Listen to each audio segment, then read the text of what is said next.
Nekúkaj do mobilu a choď do obchodu kúpiť mlieko. Ale prečo ja?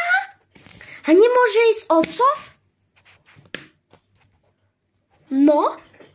A ja musím chodiť ako taká slúžka. Už mi to pripomína, že každému tu robím slúžku. No nie, oco je na futbale.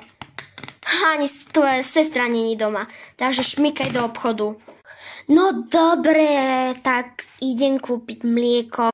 Dúfam, že ma nikto nenájde, lebo ma šlak trafi. Doriti.